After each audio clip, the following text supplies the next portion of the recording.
And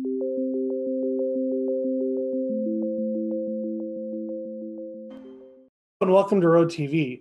My name is Matt Reese. I'm the owner of Road to California and your host today. For this episode of Road TV, we are interviewing Michelle Umlauf, who is a national sulky educator and a clover needle craft demonstrator. She is also one of our esteemed Road at Home teachers.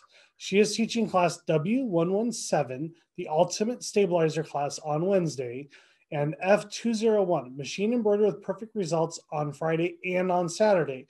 Thank you for joining me, Michelle. Hi, Matt. Thank you so much for having me. I'm glad to be here. Yeah, we're really glad to have you. So I have to ask, how did you first get started in sewing? Well, when I very first got started into sewing was probably back in the 80s when everybody had to take home ec. And at that point in my life, I was honestly a tomboy. I really had no interest in it whatsoever. One thing I do remember, we made a stuffed animal one year, and the teacher told us about pinning. And I pinned the crap out of that stuffed animal. I still have flashbacks about that. So from that stuffed animal, then how did you evolve to where you are today? I had a long sabbatical until after I got married. And I was like, I have a college degree. I can make a duvet cover.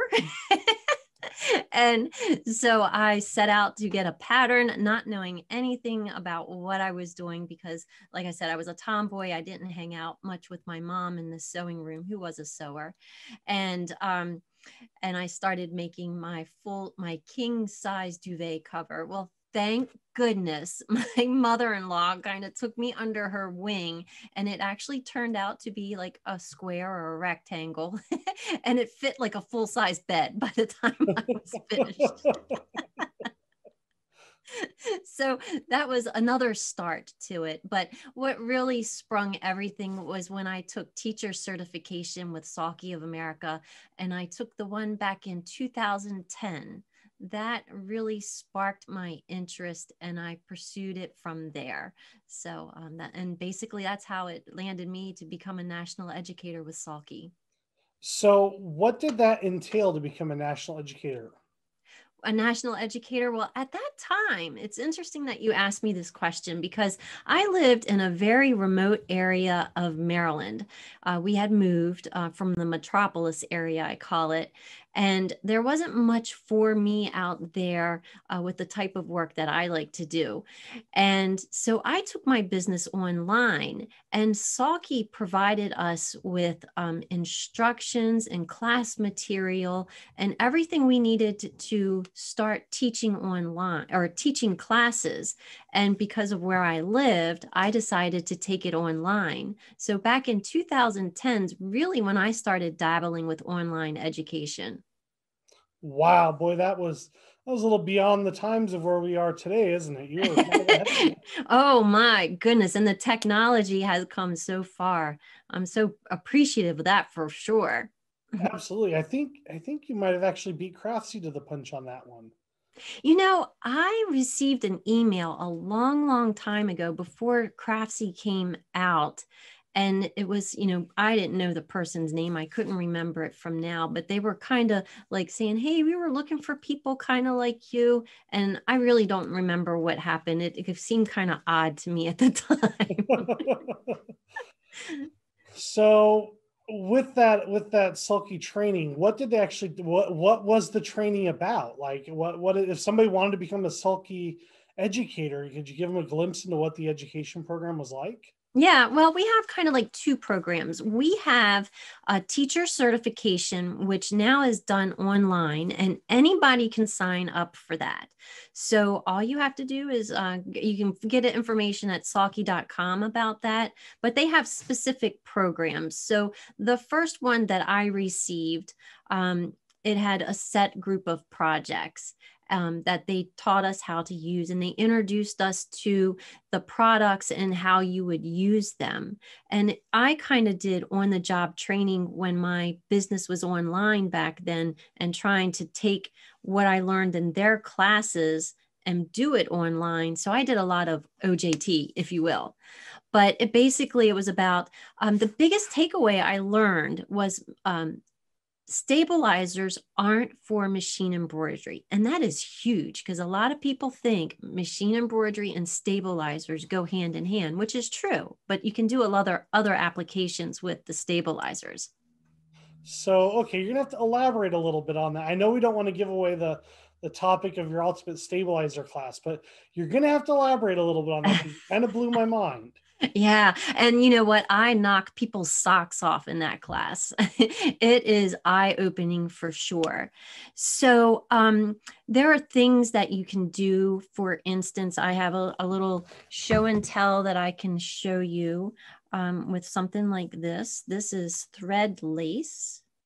So you can do this with stabilizers. Very, very easy. Of course, it's also done with thread. You can make clothing with stabilizers. You can do different types of applique techniques with stabilizers, which is really fun because, you know, sometimes it just, and it really depends on the end result that the user wants.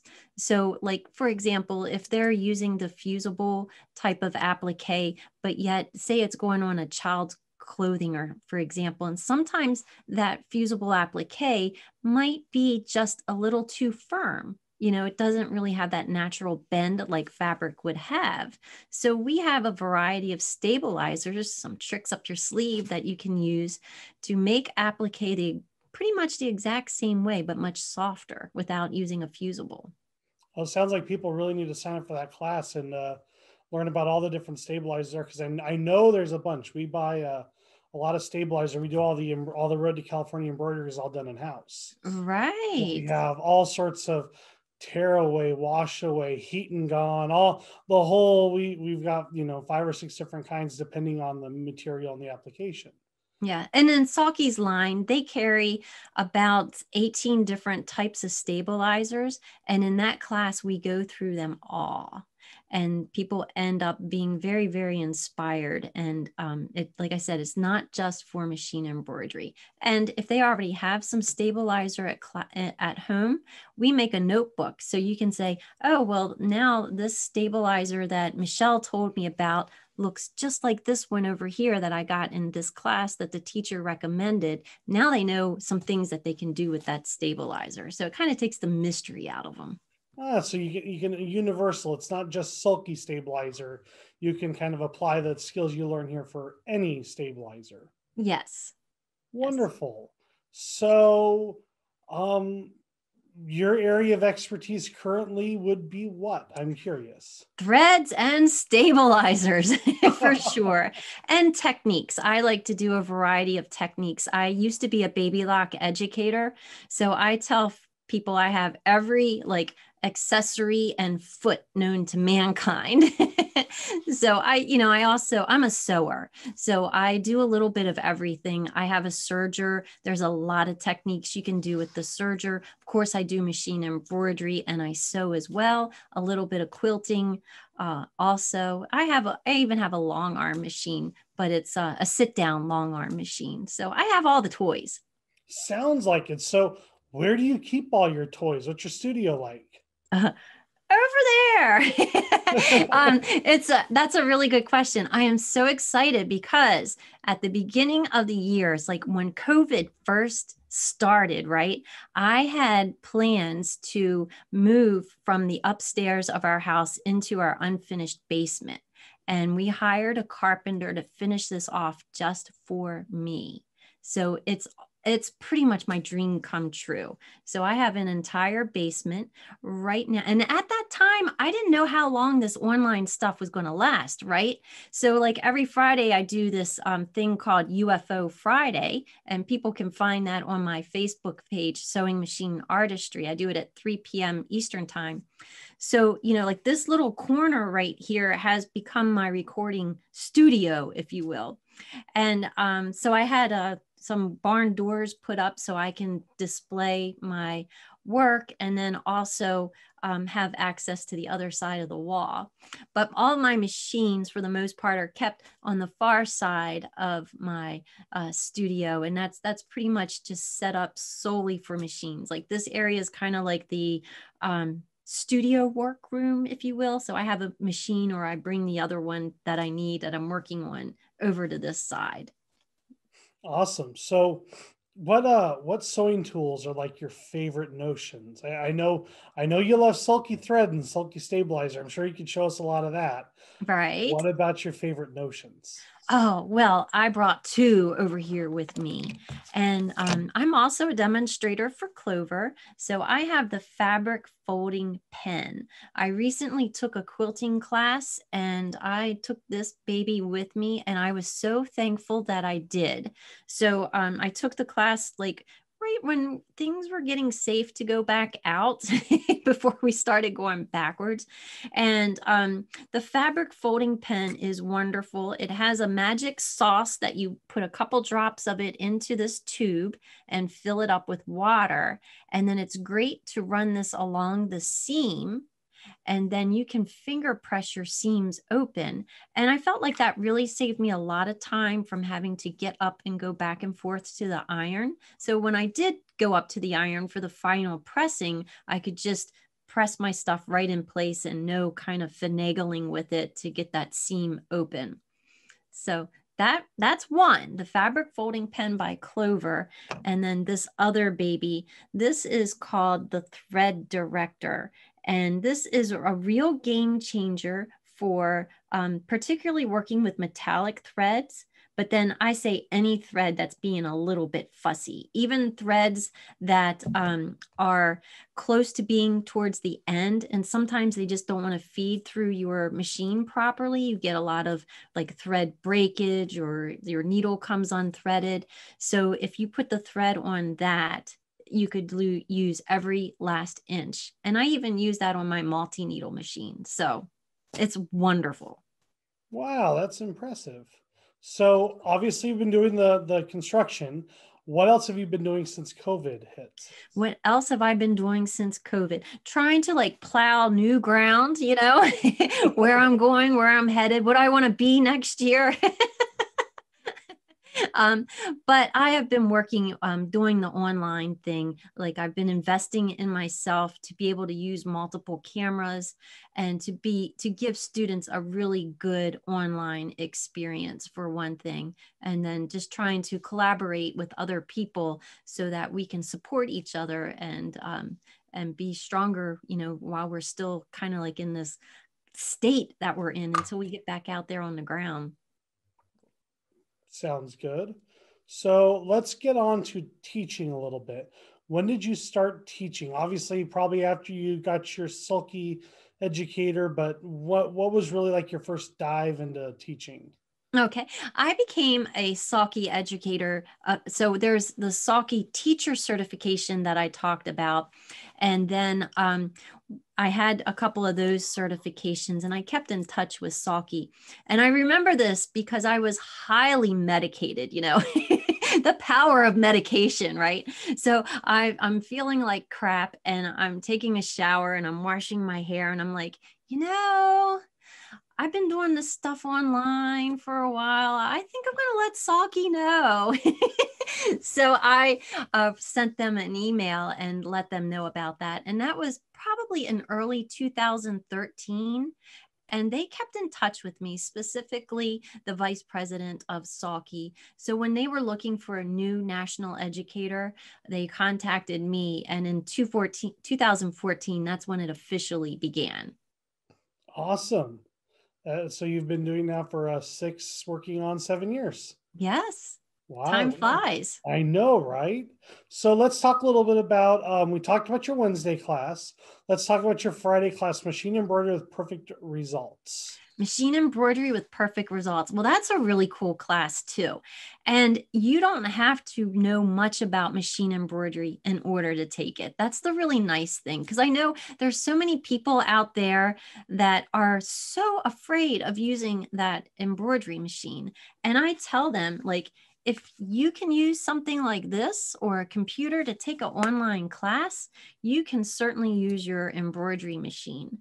So, so you don't have to have much experience, and we're going to use some built-in features of your machine, which is really great, because the number one thing that people buy their embroidery machine is to do some monogramming, right? Everybody wants to put a name on something, and it could be as elaborate as a shirt, like what you're doing, or it could be just something simple, a handkerchief or a towel or something like that. So that class covers embroidering on 9 different fabrics. So let's see if I can rattle off some of them off the top of my head. So we do some quilter's cotton. We do some ripstop. There's flannel, terry, faux fur, velvet. Now I'm at 6. What are the other 3? I don't remember right offhand, but knit fabric is another one. So denim is another. So I'm almost there. So some of the basics. And does it matter what brand of machine they own? No, it does not. It doesn't. They're all kind of the same. And just as long as they're slightly familiar with their machine, I think we can get through it together, because I have a camera that's set up on the screen of mine. So I can say, okay, well, my icon looks like this and yours is going to be quite similar to it. And it's always a good idea to maybe have your manual next to you, just in case you have to thumb through it to find something real quick, or even better yet, have it online so you can do a search for a term. Exactly. Perfect. Well, is there anything else you want to say about your classes? About my classes, they're awesome. People love them. I just love it when you start a class and people are kind of a little pessimistic. They're like, well, I don't know that I can really do this, or, all this seems like a mystery to me. I'll be surprised if I can remember it. And I present it in just such a way that's user friendly. And I just love the end of the class when people are smiling like this. They're like blinding me with those cheesy grins. And then the emails come in and say, thank you. I learned so much. I learned more than what I thought I was going to take from your class. So it's fun. Wonderful. Well, just for everyone at home, if you want to sign up for a class, the 2 classes Michelle is offering at Road at Home are W117, the Ultimate Stabilizer class. And that's where she'll show you all those cool tricks about all the different things you can do with stabilizer, and not just for machine embroidery. And F201, which is machine embroidery with perfect results on any machine. So you don't have to feel like you're pigeonholed into one brand or the other.